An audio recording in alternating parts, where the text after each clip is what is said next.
Why Spider has a bald head. Mr. Spider, who is popularly known as Anansi, is renowned to be a man of tricks. Have you ever asked yourself why he is bald? This is the story of how this came about. One afternoon, after Mr. Spider had enjoyed his lunch, he sat down in his yard to relax. His lunch had been particularly nice, so soon enough he snoozed off into a slumber, and sat there snoring.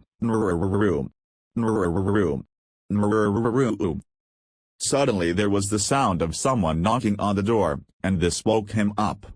Mr. Spider opened the door, and there he saw Nana Petra. Spider said, "Hey, Nana Petra, you are welcome. It's a long time since you called to see me." He took his visitor inside the house, and offered him everything he needed as a visitor. Mr. Spider asked Nana Petra, "My brother, may I know your intention of coming here at this crucial hour?"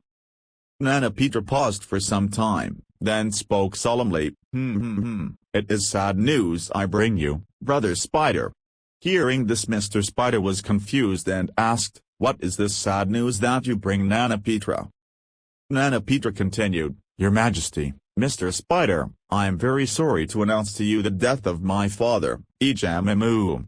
Now as Nana Petra was Anansi's brother-in-law, this made Ejamimu his father-in-law.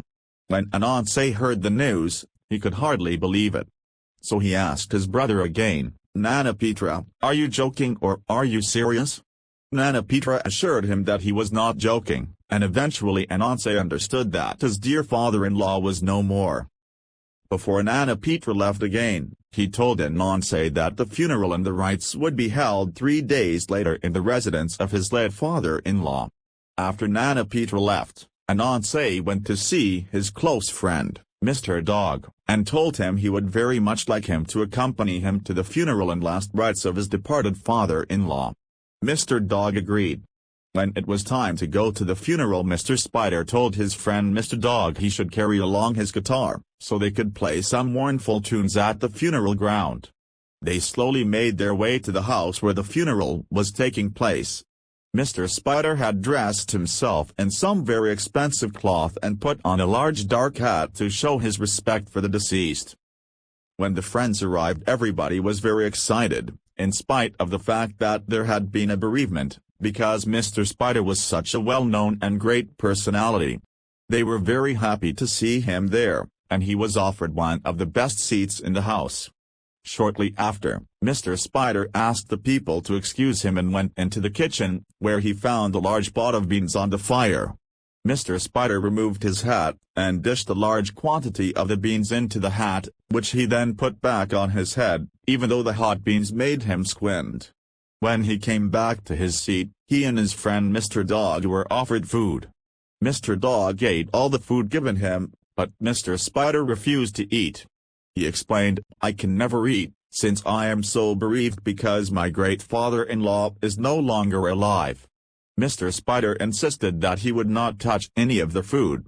The people tried and tried several times over to convince him, but all their efforts came to nothing and he steadfastly refused. After some few hours, Mr. Spider said to the people that he would have to leave, as there was another ceremony going on in the house of his own father where he also had to attend.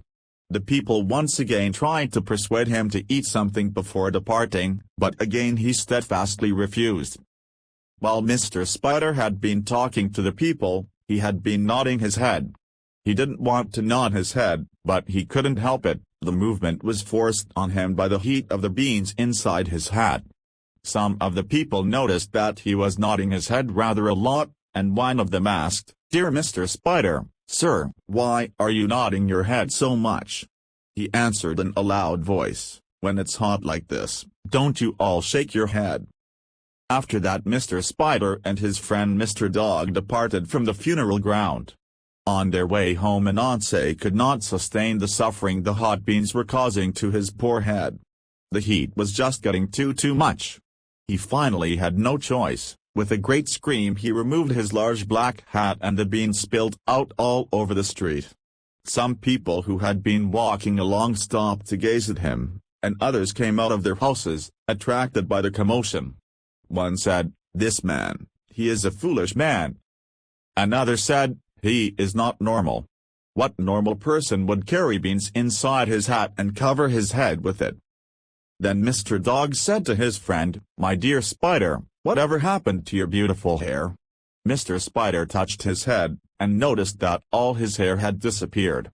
The beans had been so hot that they burned off all his hair, and from that moment onwards Mr. Spider and all his offspring went around with a bald head.